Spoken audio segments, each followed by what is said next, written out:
This podcast is a proud member of the UUOP network.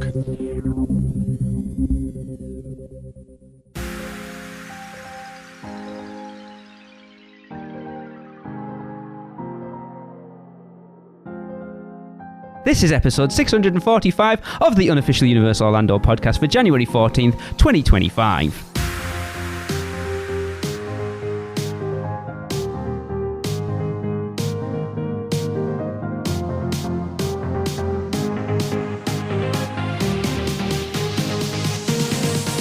Hey everyone, I'm your host Lee. I'm here with Tracy, Chris, Michelle, and our very special guest, Mr. Seth Kubersky. Hello. Hello, Seth. Happy New Year. Happy New Year. We are here for our annual look at this year and beyond, and I think this is the biggest year since we started the podcast, for definitely the biggest year in Universal Orlando's. Are we going to say history at this point? I mean, for sure. It's the biggest year since 1999. Yes. I was going to say opening Islands of Adventure, when it went from just one theme park to a resort with 2 theme parks and hotels and City Walk. That was a pretty big step. But this is easily the biggest since then. Yeah.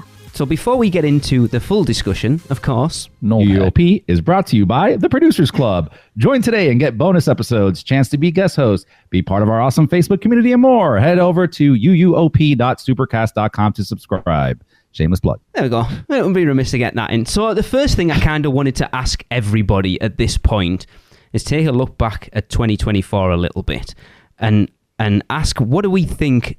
Do we think that 2024 for Universal Orlando was a good year, or just a kind of an interim year kind of building to this year? I can speak from my point of view when it comes to sales. I mean, I haven't looked at like Universal's overall numbers as a theme park or as a business for Comcast or whoever you're looking at. But I know from the travel industry side of things that it was not a great year. And that's not just for my agency, that's as a whole, also coming from the uppers who are in charge of the travel industry at Universal. It was a bit of a rough year, but they expected that because not everybody, but a lot of people are putting off those 2024 trips for 2025 because they just want to wait for Epic. So I know from that point of view, Port Key didn't do super great sales wise, and I think that's pretty true across the board for most agencies. From my reading of Comcast's quarterly financial reports, they're not too happy either. They had a big comeback coming out of COVID. They were kind of leading the pack in terms of growth, and I think in the last year or so they took a big step back in that growth. Part of it, I think you're right, is people anticipating Epic and delaying because of that. But I think we might be overestimating how much of the general public was even aware of Epic before the most recent media push. Yes. I think a lot of it is also, they came out of really strong out of the pandemic by opening Velocicoaster and Bourne. And then they just kind of sat back and didn't open anything that would move the needle. DreamWorks was nice, but it's not necessarily the kind of thing that people plan a vacation around. No, it's not going to move the needle. Right. And creatively, I personally think that by trying to do DreamWorks and the Mega Movie Parade and Cinesational and Hogwarts Always all in the same year, they spread themselves a little too thin. Okay. And maybe they could have spread some of those projects out over a couple of years and gotten more bang for their buck from them, rather than having all this stuff kind of flood the channel at once. I mean, I have heard people say that this year looks like a flat year more because of the pandemic. Because of the pandemic, people couldn't go on vacations, and then there was a huge glut of people who were clamoring to get away, and so that first year or two coming out of COVID, everyone was going on vacations, so the theme park numbers were overinflated, and now it's not a case of they've got low, they've just gone back to a more sort of normal year. There's some truth in that. I mean, people do not necessarily visit Orlando every year. It's typically the kind of vacation that people do on a once every 4-year cycle or once every 10-year cycle. So yeah, we got a lot of that revenge travel that everyone talked about in 2021. And so it would be normal to see a lull come out of that. But I don't think we've seen that same lull at Disney. Okay. I think Disney, their year was stronger relative to Universal. That's interesting. And maybe a lot of that is because this was the year that Disney dropped a lot of the kind of COVID hangover restrictions, or at least loosened them. Right. Making, especially for annual pass holders, and making things easier, bringing back things like dining. So maybe in Disney's case, getting back to that pre-COVID normal finally brought some people back who hadn't been there. Which is interesting, because in my realm, I have seen a big shift with a lot of people. And again, not just my own clients, but through chatter in the travel industry, have seen a lot of families deciding to jump ship from Disney and become Universal people. Oh, yeah, absolutely. Because of the decline of Disney, mainly their Disney, like their customer service. And a lot of people are saying the magic's just not there like it used to be. Yes. And they also feel very nickeled and dimed there. I agree. A lot of them, like with younger and younger kids, are going to Universal, which is really cool, I think. Yeah. I absolutely hear a lot of stories like that from people I work with too in the travel industry. But just looking at the numbers from financial reports, it looks like Disney didn't fall off. They had a more successful year, especially in terms of per capita, spending per guest. And part of that is also because Disney's gotten better and nickel diming people with the various lightning lanes. They've really gone all in on those upcharges, and that helps their bottom line. It does. And Seth, I think that is a big point right there. And it's something that I've spoken to with Universal, not spoken to Universal, but about Universal for years now, is that they haven't jumped on that dining plan bandwagon. Like they used to have the dining cards, which was nice. And I loved those, but they did away with those during COVID and haven't brought them back. But that is a huge selling point. Even like the stupid free dining offer that Disney does, it's not free, guys. I will tell you that secret. But like just being so many people just want to pay for their food up front so that they feel like it's paid for.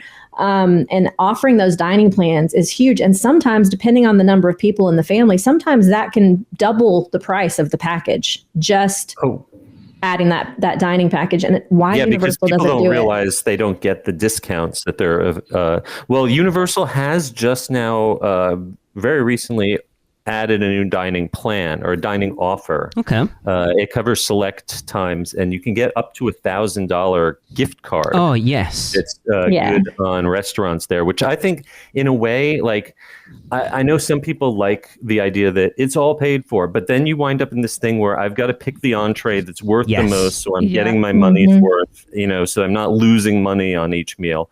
I'd almost rather just here's a free $1,000, spend it however you want, instead of, because I don't want to have a drink and an appetizer or dessert and an entree at every meal. I don't eat that way. I'm sure we've all done it, where we've booked a restaurant and then turned up for a reservation and not been hungry and kind of wished you hadn't. Yeah. So looking at the theme park, as it were, there was one of the things I noticed, because obviously, Seth, you've talked about it a lot on Little Things last year, the amount of construction walls that were up around the park, sort of beautifying the park. And it was something that I noticed a lot, that considering how much work's been done, there was certain parts of it looked very tatty.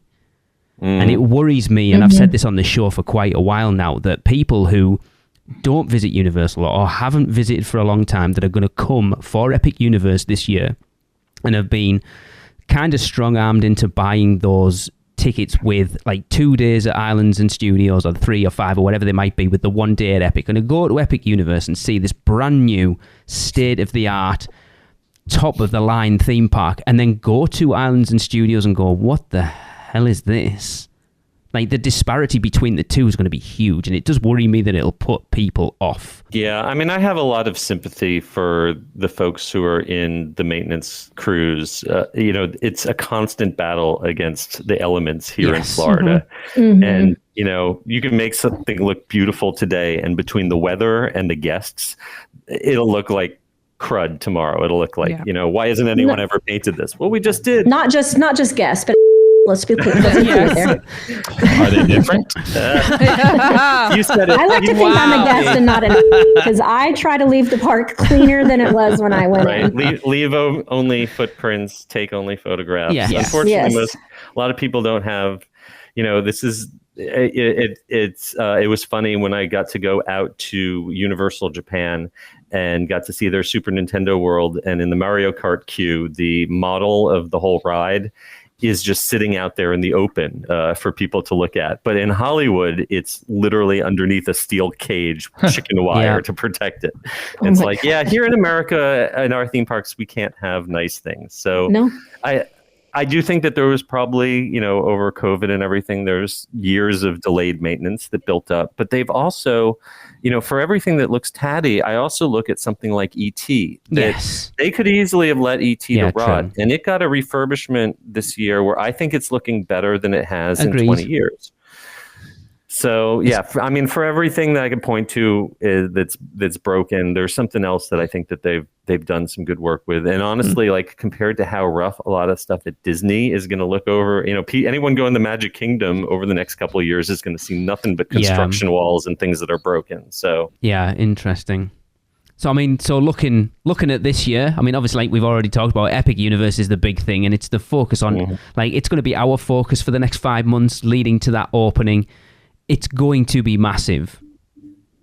Do you think, I know it's a Disney fan versus Universal fan thing, Seth, from a perspective of someone that covers both, do you think Disney cares about what Universal are doing at Epic, or do you think they're going to ride the wave? That whole thing of, a rising tide lifts all ships. Yeah. I think if Disney is just going by history, every time that there's been one of these head-to-head openings, when both the studios and MGM Studios opened the same year, when IOA and Animal Kingdom opened the same year, even when you look at like the openings of Diagon Alley was the same year as Pandora, right? So like Universal always gets a lot of attention, and people are like, is this Universal's turn to pull ahead? And then in the long run, Disney's offering ultimately proves to like get more numbers. Just look at raw attendance numbers. Disney ends up on top in the long run. So I think that they're anticipating a lot of short-term pain maybe. But then that turning into, more people in town ultimately just means more people going to Disney in the end. So I think it's the kind of thing where their percentage of the market share might slip, but the market grows enough so that they aren't losing anyone. You see what I'm saying? Yes. That makes sense. Yeah. So I think they're interested, but I don't think they're scared. Okay. Well, and Disney has made some pretty big promises recently. Yeah. The villains. Well, and I don't think they would have announced any of that. At least not. They've been teasing us with things like that for years. But like for Josh D'Amaro to come out and say, this is, shovels in ground. I promise this is really, really, really happening. I don't think we would get that kind of definitive expansion news if it hadn't been for Universal putting pressure on them. And I really think that they're delving into the world of the evil side of Disney with the villain stuff. I think that is a direct response to Dark Universal. And Dark Universe probably. Yeah. Trying to be a little edgier. They got the princesses covered. Now they need something. I'm not mad at that. I think they thought that Star Wars would be the real, the big hook for like teens or whatever. And I think today's generation is kind of over Star Wars now. And they need something else if they want to be edgy or hip. Simpsons. Yes. Well, that's a whole nother we story. just talked about that last week, didn't we? Yeah. That was an interesting survey, but I try Yeah. not to read too much in surveys. They survey so many different possibilities that I wouldn't say that it necessarily means anything. Because it's weird. We talked about it on last week's show that it just doesn't fit at Disney, The Simpsons, and all. No, It doesn't. Mm-mm. It doesn't. If Disney ever got their grasp on Marvel in Florida, I think that would be a big game changer for them. Yeah. But as far as Wicked, because I'm just thinking about Wicked Land, it's because I've got Jim Hill in my head saying that Marvel's going away for Wicked Land that he's been telling us for donkey's years. 20 years he's been promising that Wicked was going to replace Marvel. And hey, he might end up being right. It wouldn't surprise me. But as far as Epic opening, I do worry that Universal operationally aren't ready for it. We've heard rumblings that the amount of tickets they're going to have per day is going to be severely limited because I think they're aware of that they need this to be a smash hit out of the gate. Otherwise, the whole world's going to know about it. But it does worry me that it's going to be a show. Yeah, I am really terrified for all of the folks who are working Super Nintendo world for what it is like on opening day when early entry happens there. I've seen the stampede into early entry at Hollywood's Super Nintendo, and if Minecart Madness or Mario Kart is not running at 7 a.m. on opening day, that's going to be footage that the news helicopters are going to be hovering over. How did they manage that, Seth? Did they have time slots that you were allowed to go in? So in Hollywood, yes, they do timed entry. Absolutely. But they had a similar system in place for the Wizarding World that only lasted a very short period of time. In Hollywood, they've had to use it for Super Nintendo a lot more. And also same in Japan. I had to do it in Japan too. I actually had to buy my ticket in Japan. So that's interesting because Tracy had a really different experience, didn't it? Because you found a bit of a loophole that if you're at the front of the park early enough, the reservation system. Yeah, the first group of people got in. Yeah. She got straight. She got walked. She walked straight into Super Nintendo World because we were panicking that she wasn't even going to get in. Yeah, when we were in Osaka, we just bought the express pass that included there was none available entry for that, so we didn't do. Yeah, I didn't want to do rope dropping when I was there. no, pay some money and take it easy. Yeah, well, I literally decided that I was. The express pass wasn't an option, though, was it? No. But I decided I was going, and a week later I was there. Yeah, it was just so fast. So the express pass. I had to buy the express pass the day that they became available. Yeah, it's like 2 months. I think they only. Yeah, I think they only put the express passes out for like 2 months in advance. I think. Yeah, which is weird. I was very lucky. How do you think they're gonna? I mean, they've said. So, I didn't want to delve into Epic too much, but I guess we have to because it is the big thing. There's other things I want to talk about as well as far as this year and beyond. But Seth, they haven't officially said that there's going to be express passes. They've said express passes will be on sale before the park opens. It's a very ambiguous wording. Do you think express passes will be available day one, or do you think they're going to be kind of so you can buy them before the park opens, but for later in the year? Later dates. That's a great question. I know if there's any soft openings, they won't be used during soft openings. And I honestly, right now, I know that express queues are there for all the rides. Yes. They're all built up and set up for it. But whether that'll be available in May or maybe not till June or July, my guess is as good as yours. We can ask Alicia Stella or anyone who's folks are now allowed to say that they've been hired to work inside Epic Universe. Yes, as of this week. So hit up your folks on Facebook. Strong arm into giving you information. How was it? I don't know anything on that other than you will not, for the 1,000th time, get free Epic Express passes for staying at the No. hotels. It's not No. going to happen. No. ever. Especially not at that price point that they've got it listed at. I mean, how cheap it was. Oh yeah, the new hotel will not have express pass for anything, and Portofino and Hard Rock and Royal Pacific, you are not getting express at Epic for free. So you don't think Helios will ever include express for Epic then? I don't think it will ever include free express for anything, because the original contract to my understanding, the original contract between Universal and Lowe's called for Universal to provide free express passes. It's not like Lowe's is paying for those express passes. It was like part of the licensing agreement that Universal would give those passes to people at those 3 hotels. But if they want to expand those 3 hotels for those 2 parks, but if they were to ever expand it to more parks or more hotels, then Lowe's would be on the hook for that's interesting.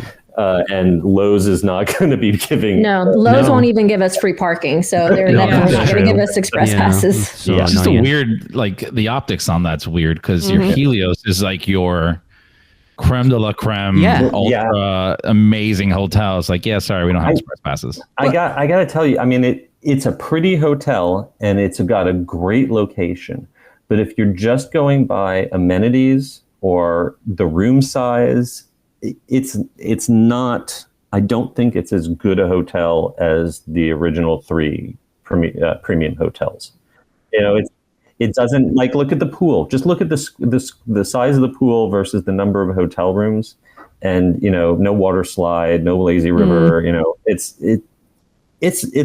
a nice hotel in a phenomenal location, but it's not a creme de la creme hotel. I don't think. So here's the question then, Seth. Yeah. If you were to rank it, if you were to put it in the levels with all the existing hotels, say they built, Epic doesn't exist and they built Helios, same location, or not even, they built it on Universal Orlando property.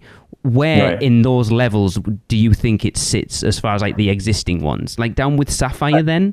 I think it would. I think considering the amenities and the fact that it doesn't include Express and all of that, then I would definitely rank it along with Sapphire for sure. It's so weird, isn't it? We've talked about it on the show. And that's kind of where it's priced. It's priced. Yeah, and that was the shock. Very similarly. Yeah. Well, that was such a shock because we talked to Chris and I did an episode together because Michelle and Tracy were missing, and one of the questions we got off a listener was how much do you think it'll be for a night at Epic a night at Helios theme park view, and we were like, the way they're talking about it's going to be the best hotel they've ever built with a theme park view. Basically, walk into Celestial Park with it. We were like, they could charge what they want, and then the tickets come out honestly, at like $400. Because I mean, compare it to the Boardwalk or the Yacht and Beach Club at Epcot. I mean, those aren't giving you free express passes either, and those rooms they're fine, but they're dated.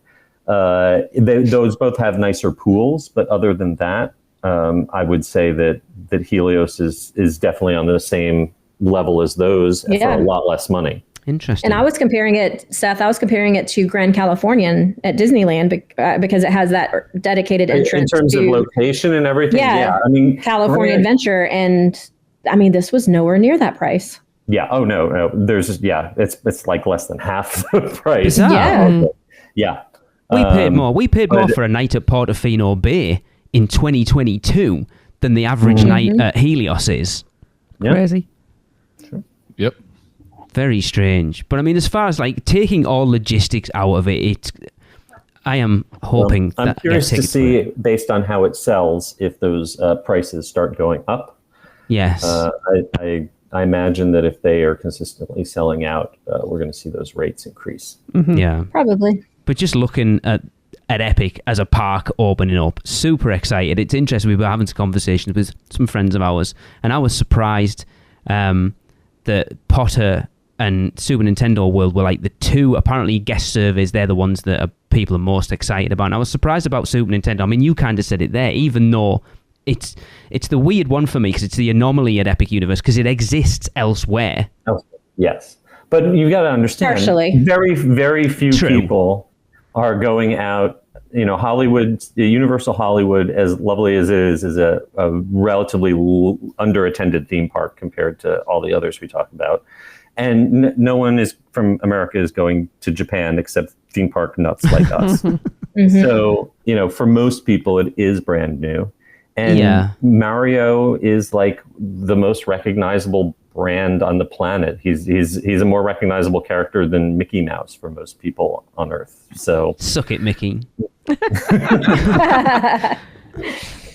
Yeah, it's interesting because for me, the two lands I'm most looking forward to are actually Isle of Berk and Dark Universe.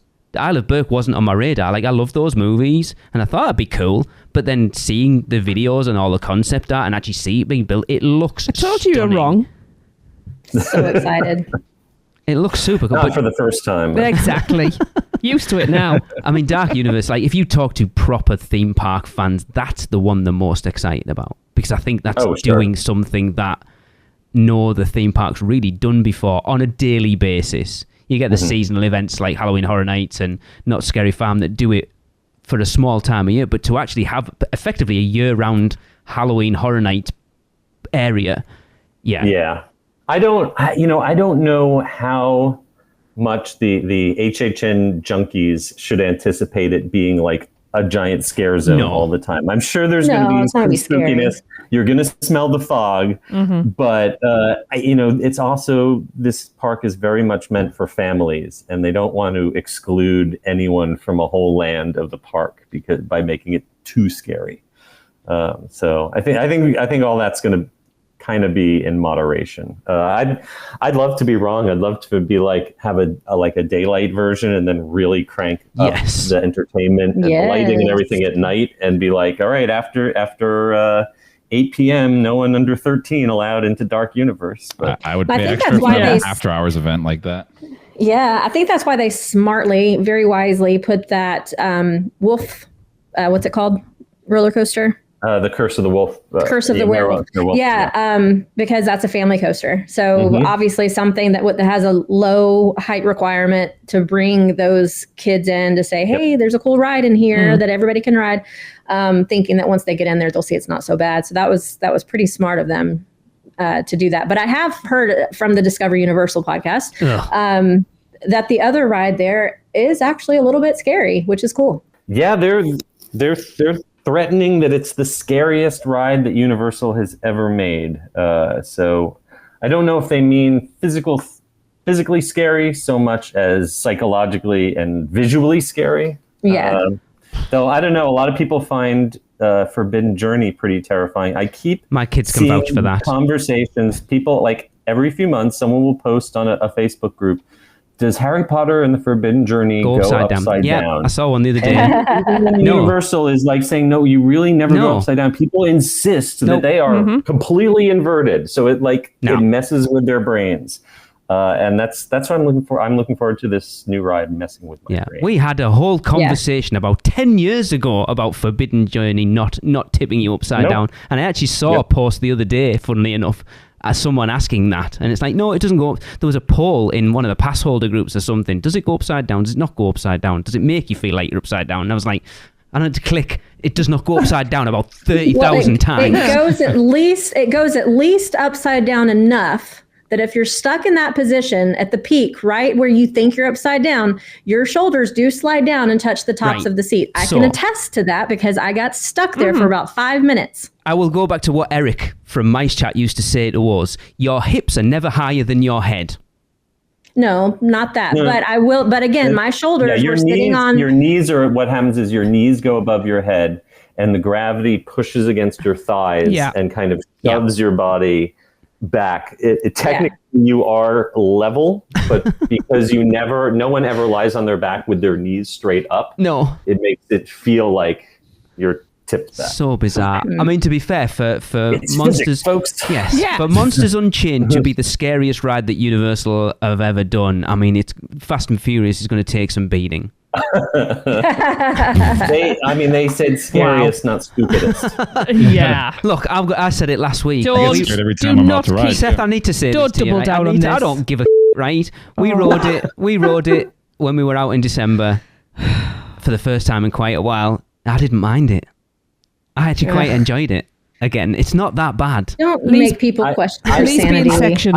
I think it's kind of the Rocky Horror Picture Show of theme park attractions right now. If you can appreciate it for its badness, then it can be entertaining, especially the pre-shows. I love the pre-shows. Because everyone working those pre-shows there know that they are working at the worst ride in Orlando and are fully embracing it. I think it makes it better. Yeah, absolutely. So yeah, I mean, like as someone who is a fan of Rocky Horror and John Waters movies and stuff, I can appreciate it for its badness. Yes. But if you are the general population going in expecting something that truly makes you feel like you're in the Fast and Furious movies, that ain't it. No. That ain't it. Nope. Well, speaking of which, we will take a quick break and we're going to come back and delve into that a little bit more.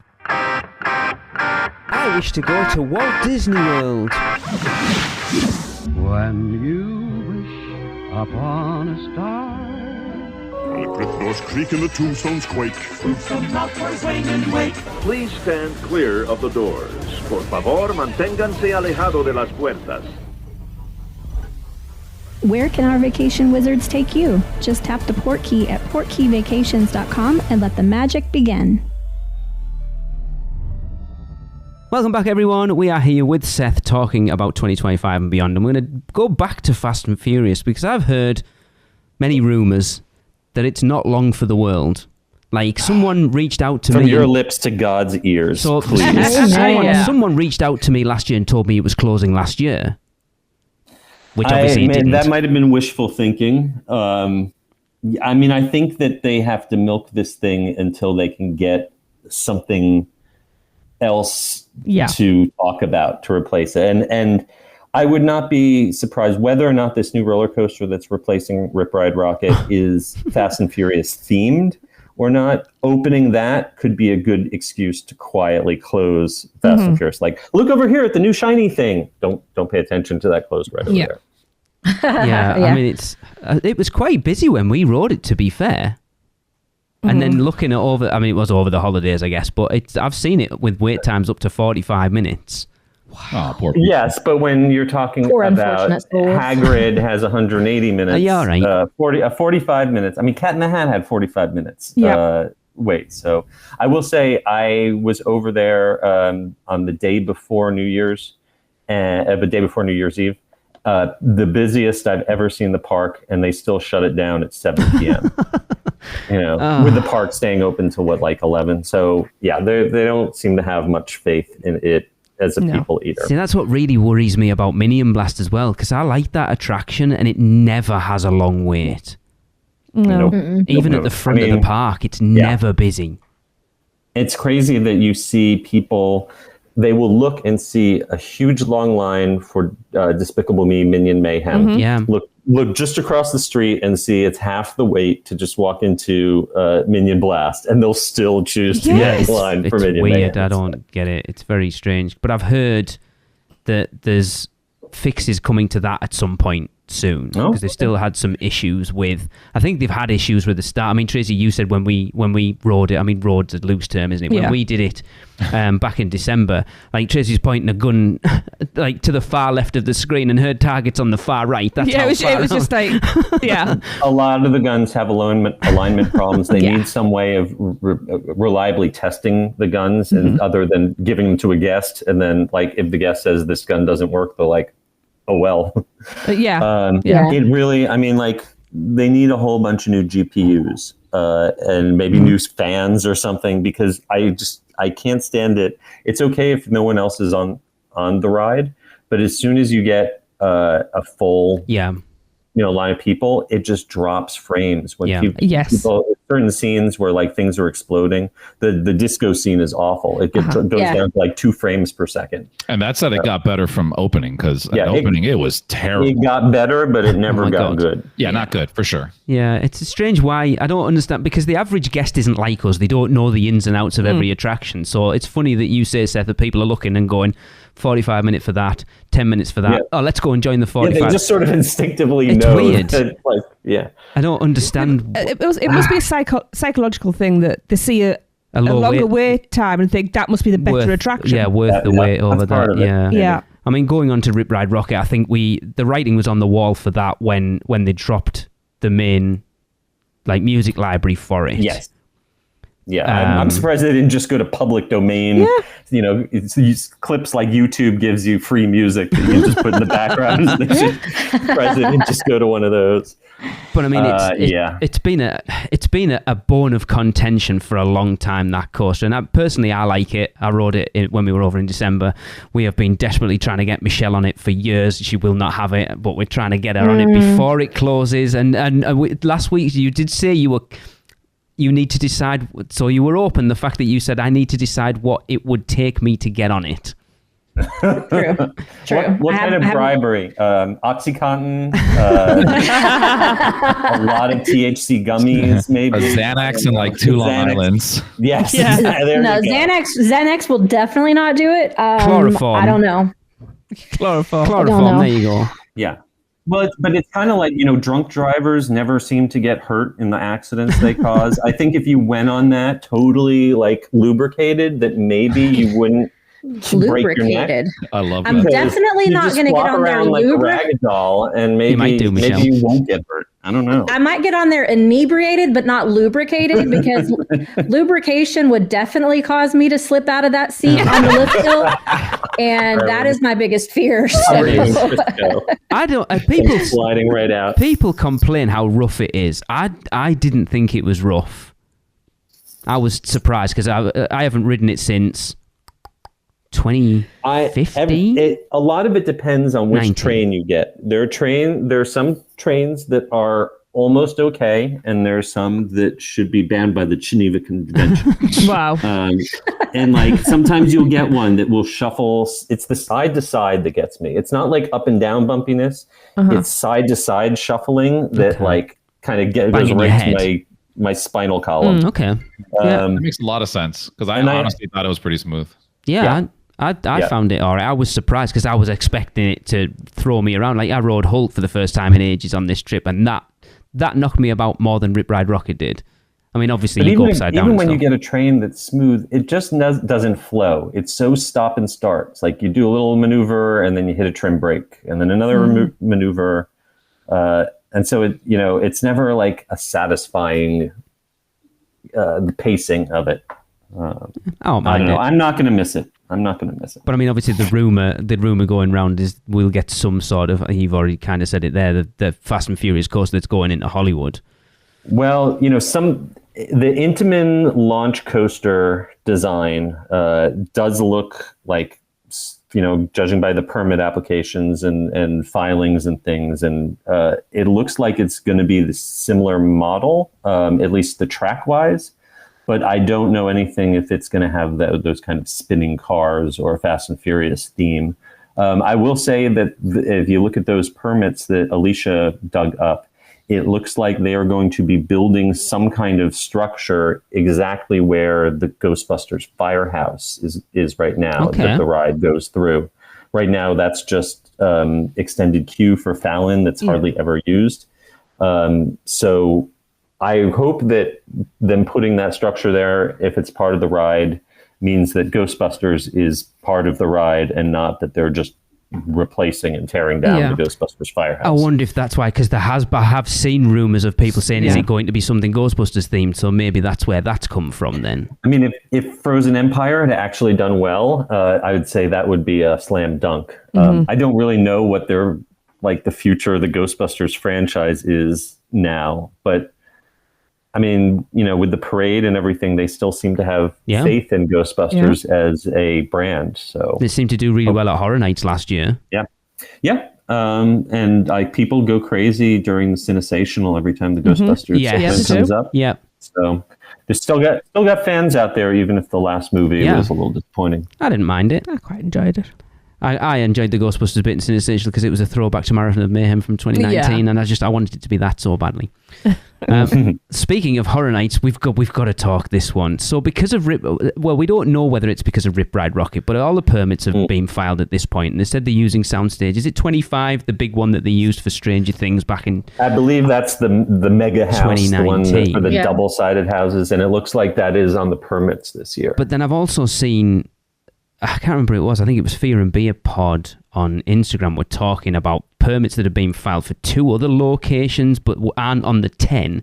So there's rumours at the moment of there being an 11th or even a 12th house this year. I don't see it, but... Well, I seem to remember that when they built Minion Blast, that there was supposed to be space reserved inside that building to do a haunt. We haven't had a haunt since it was Shrek, and they used to do one in there. Killer Clowns was the last one in there, was it? Killer Clowns was in there. And so possibly could they use that space that's supposed to be in there? I don't know what the permit, like the building number would be on a permit for that structure. So I don't know if that is a possibility. But I mean, if you just go by the crowds and the wait times, they need an 11th or a 12th house just to absorb the question is, do they have the depth of their creative staff to do another 10 to 20% more content of the same quality? But then the argument is, are they going to spend extra money on 2 extra houses for the same capacity? Thinner. Not even that. Just, are they going to do the same capacity? Are they going to have to?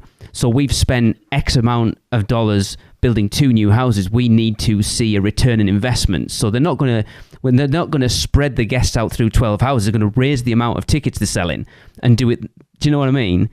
Like, as a guest perspective, you want those 2 extra houses to spread crowds out.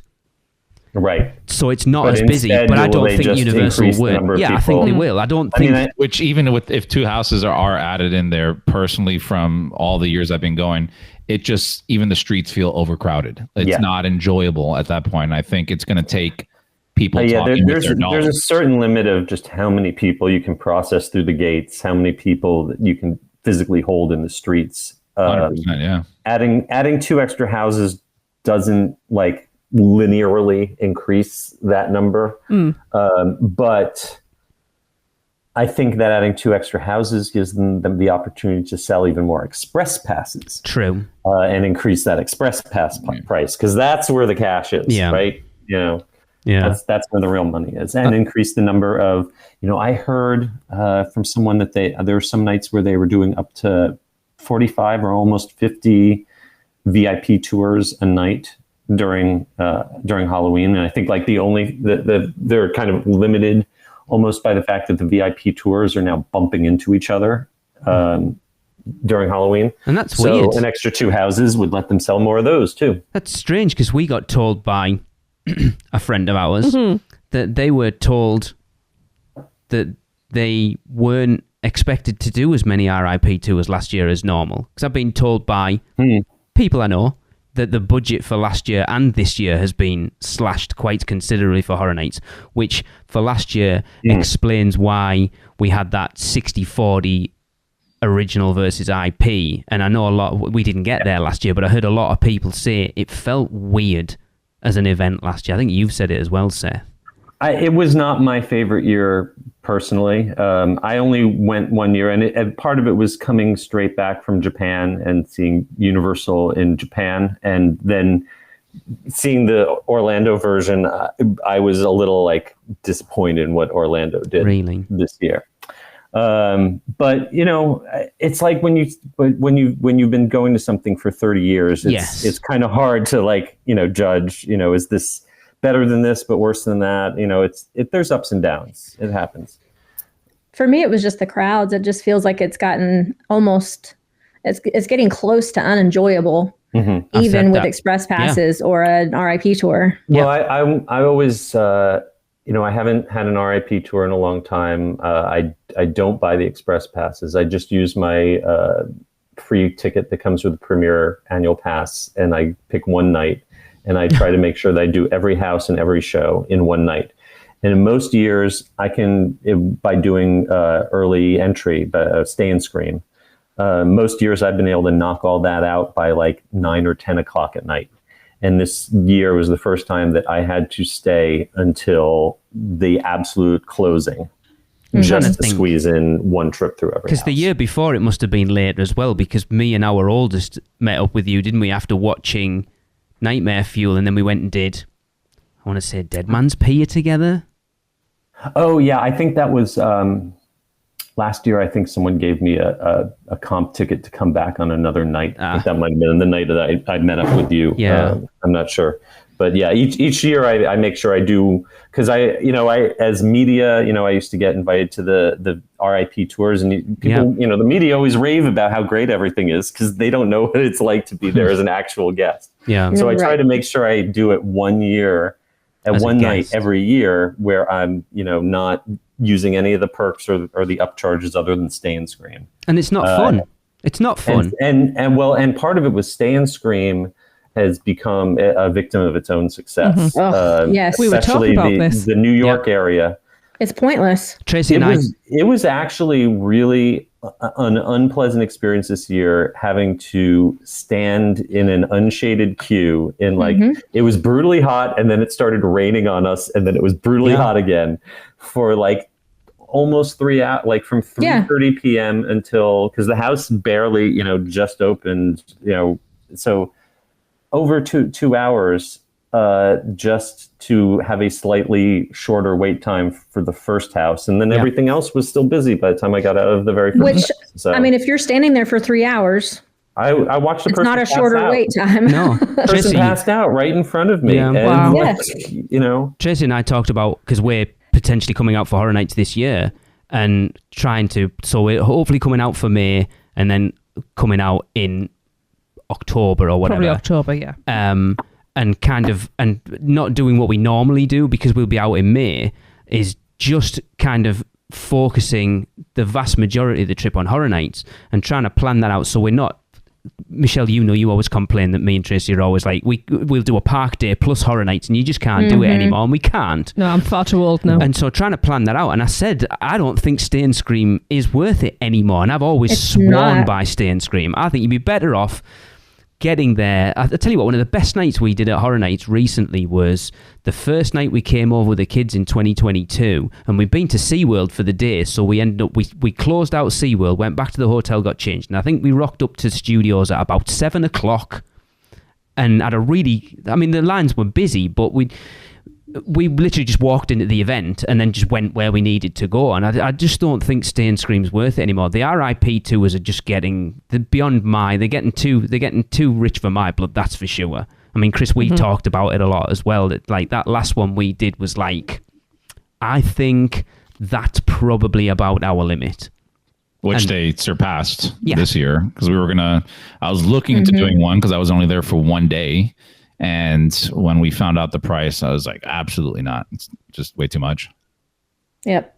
And they don't change it year to year. So to raise the price and keep the product exactly the same and not add any value to it as far as better food or keeping the food area call that late stage longer. Capitalism. Yeah. Keeping the food areas open longer. Something, but I honestly think that at those prices, it should include an open bar.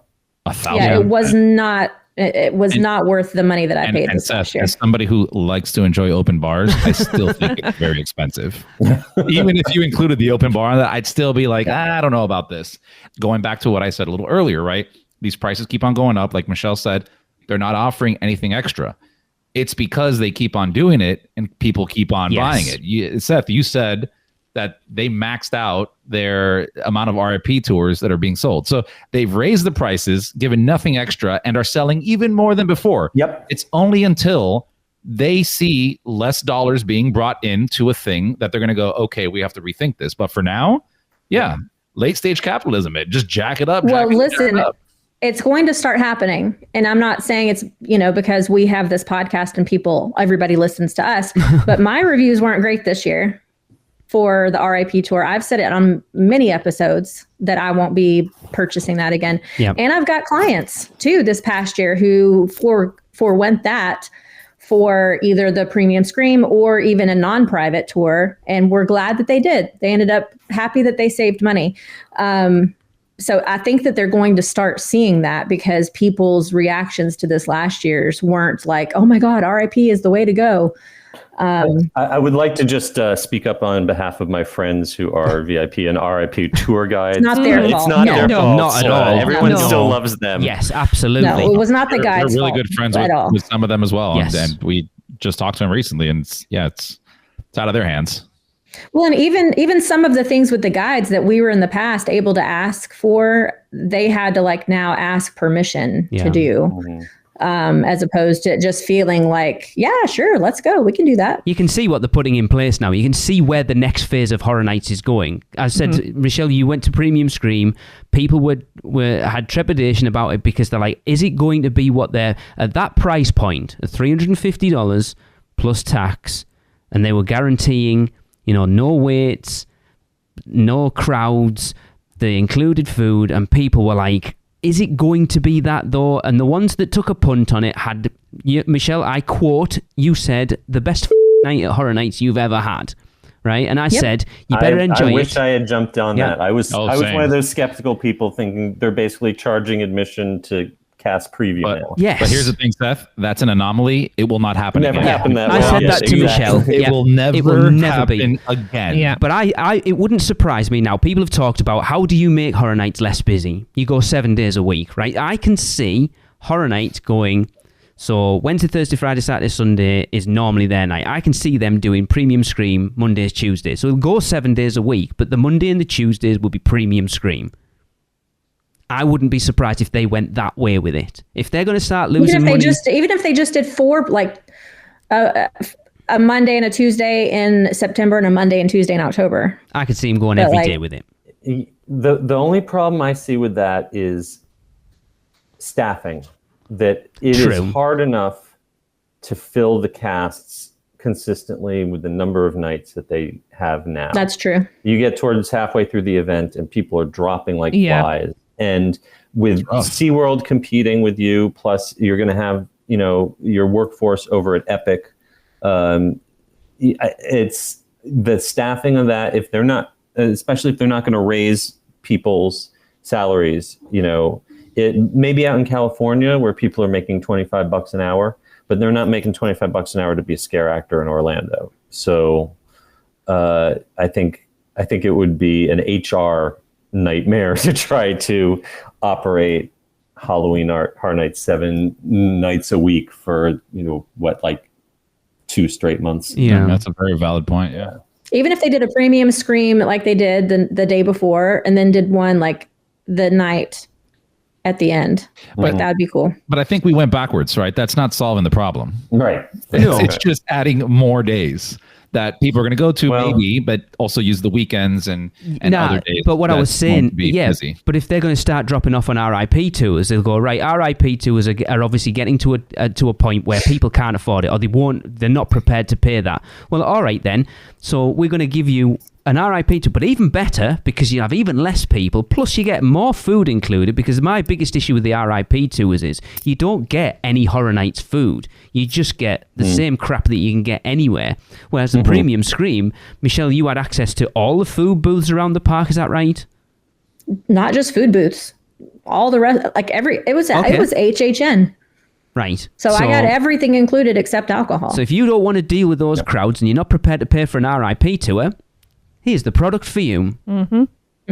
Well, what I think we might see happening is Universal outsourcing that to someone like Orlando Informer, because basically what we see them doing is exactly what you're talking about. Yeah. Except, I don't know if they've ever done one for Halloween Horror Nights. No. But, maybe that is the route that they would take. Then I won't pay for it, and I won't advertise it either. That's like one day though, right? I mean, just for one weekend that they normally do that. Yeah. Well, I'm saying if they outsource it and Universal doesn't sponsor one at all, then I wouldn't do it. Could you see them doing that, Seth? I wouldn't sell my soul to the devil for a night of HHN. I will tell you that back in the day when I was a entertainment production supervisor doing special events. And, I would meet with the corporate clients that wanted to buy out the park for a night and have food and I would write up the contracts to get in the entertainment and stuff like that. So I know what that kind of stuff cost back in the late 1990s, 2000. I don't understand how Orlando Informer sells the events that they do at the prices that they do. So I don't know how the financials of that possibly work, but apparently they do because they just keep growing and growing. So I would not put it past them to do a Halloween event if they were able to. Interesting. Because I think we've talked about it. Would not surprise me. No, we've talked about it before, haven't we, Seth? Because all I see about those events is there's no one there. And it's like, if there's no one there, then how are you making any sort of money off it?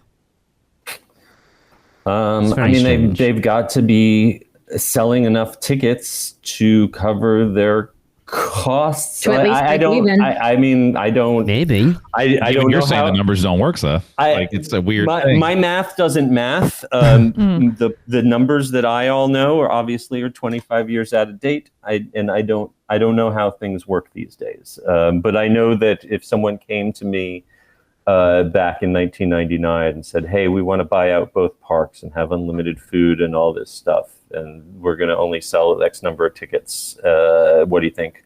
I would say, I'm not going to say what I would say. Wow, Horror Nights. Yeah, like I said, from our experience at Horror Nights, not last year, the year before, I said I was not disappointed. I was disappointed that certain houses I didn't get to go to, but as an event overall, I wasn't disappointed that I wasn't there last year. Even though it sounds like those tent houses back where the parade buildings are, and it sounds like they've actually sorted that out for once. Yeah. Oh, yeah. That was a major improvement. But like I said before, based on last year's event, I would 100% do a premium Scream night, and I'd be good for the rest of the season. Wow. I would like that second trip that I took in October was unnecessary. Wow. And one, it was because of how awesome Premium Scream was, but two, because of how bad the crowds were during the regular event. Yeah. Even with an express pass and an RIP tour, it just wasn't worth it. It wasn't as enjoyable. It's sad, isn't it? It's sad that an event we all love as much as we are, whether we're getting the event is getting to a point where we're like, it's just more hassle than it's worth, and it's sad. That's it. We got to go back to 2003, open up both parks. Let's go. That would be awesome. What I always advise is if you are a big Halloween Horror Nights fan and you've only been to Halloween Horror Nights and your whole existence is wrapped up with criticizing and talking about Halloween Horror Nights, go to another haunt event. Yes. Take a year off. Take that money that you're putting into that Frequent Fear. Go to SeaWorld, fine, but also go to things like Ominous Descent and Petrified Forest, and all over the state of Florida, we've got really good independent haunts that are honestly like maybe not as technologically advanced, but they're scarier and they're more fun in a lot of ways. Like drive out into the boondocks and find some independent haunt. Sir Henry's Haunted Trail is one we hear a lot of. Yeah, Sir Henry's Haunted Trail. They do a great job too. Do I hear Seth Kubersky calling for an HHN strike? Not a strike. Because I see the other side of it too. I've got friends who create HHN. Yes, and they're great people and they're doing the best that they can. Has nothing to do with them. It's the corporate people. I just think that anything, and no matter how much you love anything, take a break from it and then come back and you'll find a new appreciation from it. If you are burnt out on it, that's okay. It doesn't mean you need to burn the event down. It doesn't mean it's not about being, for me, it's not about being burnt out on the event. And it has nothing to do with any of the people that work or create the event. It has 100% to do with the people that are making the financial decisions when it comes to how many tickets they're selling. So but never want any scare actor or creative anybody working the event to think this is about them, because the event itself is awesome, is amazing. Yes, take the crowds out of it. Like you said, Premium Scream, that was you got to sample the event as a 1%er. And I'm not saying that to on you, Michelle, like I normally do. It's true. You got to experience the event how everyone would want to. Even double or triple the amount of tickets that they sold for Premium Scream, and it still would have been fine. But you got to experience the event as you would want to, and so the event is awesome. It's just the amount of people there. The amount of people, like you couldn't even watch the show this time. Like you had to wait in line for a good hour or so just to get into the show. Yeah, in order to see this year's Nightmare Fuel. Nightmare Fuel, I had to get there real early. Sure. Which is ridiculous. Same for us. Yep. We missed it twice. That was the same with the Grinch. How the Grinch Stole Christmas show this year. If you weren't in, we were go, oh, we'll come back in 10 minutes because it's not like it's the show's at 2:30. We'll come back at 2:15. You come back at 2:15, and they close the line off, and the next show they were taking guests in for would be like the 2 shows down the line, because if you're not in line for it 2 hours before and you're not getting in, we only saw it twice. I think realistically, they're not going to lower ticket prices, and they're not going to lower the count of tickets that are being sold. So the realistic thing I would prefer them to do is to just open more stuff up to do that isn't the haunted houses. There's no reason why there isn't a show in the Animal Actor stage. Back in the day, we used to have magic shows in there. Yep. No reason that couldn't be there. You're also missing the Lagoon show this year. That was the last 2 years. That's been a huge miss. Lagoon show, absolutely. Why can't I ride E.T.? Why can't I ride Fast and the Furious? Yeah. Why can't, I think even like Transformers or was it, there was at least one ride. Simpsons wasn't open this year, I don't think. Right. And there was at least one other major ride that wasn't open. And okay, maybe those aren't a huge draw or the reason people go there, but it gives you something to do when everything else is an hour wait. There's definitely a lot of people I think that go to do that, because going back to when I first started going to horror nights, we'd go with a group of 15, 20 of us, and more that we weren't like hardcore nerds at that time, myself included, but more people wanted to ride rides than do anything else. Like, oh yeah, we're going to horror nights, but let's go ride Jaws. Let's go do this. Let's go do that. Because that was your one visit to the park for the year. Yeah, exactly. And one other point to add to that, horror makeup show. Why is that not? We've been saying that for years. They could do like a special extra gory edition. Amazing. Yes, I've been saying that for years. Or Bourne. Why is Bourne not open? Yeah. Real people. Yeah, I mean, there's no good reason other than they don't want to pay for staffing. And they don't want to pay for labor. That's the only reason. And that all goes back to that bottom line financial people making the decisions, and it's them. It's not the actors. Until people stop. And that's coming. it. Yes. Then, as long as they're still buying the tickets, people complain all they like until they see a downturn. Yeah, I mean that's the thing. Change. Horror Nights is a hard event to deal with the older you get, and to have something like Horror Makeup or Born to just go in and sit down and be entertained for 20 minutes. There you go. You could just go. I'll just go and sit in the scare zone. Yeah. Back in the late 90s, we used to run Terminator 2 during Halloween Horror Nights, and we would get great houses. We would run Terminator like every 20 minutes, because it was still so popular back then. But people ate that up. And the way that the Bourne theater is set up, that's a totally blank stage. There's no reason they couldn't do some kind of show, like a game show with Beetlejuice while they're something doing like Halloween. Yes, or something like the Chucky talk show they did in there. And that screen, I mean, that's a giant TV screen behind you. They could do all sorts of things. Obviously, creative needs to hire you to milk you some of these ideas. Amen. They could just play a cool series of. They could just play a bunch of horror movies on that giant screen. No one's gonna hire us. They could just be horror movie trailers, and people would show up. Just have something to do. Anyway, I think we've all over Horror Nights for quite enough. We still love you guys. Wrap the show up there. No one actually listens to this, right? No one's going to hear this. But everyone listens to it. Seth, we will be taking our bonus episode. Will you be willing to join us for 10 minutes just to kind of do something for the Producers Club afterwards? I can hang on for just a little bit more, just because it's for the Producers Club. Awesome. If it was for anyone else, I'd say no. Cool. For them, Obviously, we never touched on the UK park, which is going to be happening at some point because that feels like it's. We've got a few years to happening, discuss but that. yes, I wouldn't we worry. have. Seth, thank you so much for joining us. 2025. As always, it's always Thank you so much fun for having to talk me. to I you. appreciate Of course, yeah. So don't forget, we want to hear from you. Send us in your hilarious How Bad is Fast and Furious Supercharged jokes and your epic which stick gets your lick recordings, and you can send them to podcast@uuopodcast.com. Don't forget, don't miss out and join the amazing Producers Club community today over at uuop.supercast.com, and we will see you back here next week. Are you insane? Get out of here! The curse, it's real! The podcast is over! So, the Magi want you to check us out on Facebook, Instagram, X, YouTube, TikTok, and Pinterest. Just search UUO Podcast.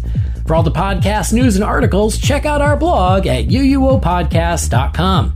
Contact us by emailing us at podcast@uuopodcast.com. And if you want to join the Producers Club, email us at uuopproducers@gmail.com. Silence! With your subscriptions, we shall rule for all eternity. Listen and subscribe to the podcast on Apple Podcasts, Spotify, Google Podcasts, and everywhere else podcasts are found. Not even the Magi can save you now. There is no escape. Your end shall be my beginning. Prepare yourself for your next trip by emailing Michelle at portkeyvacations.com.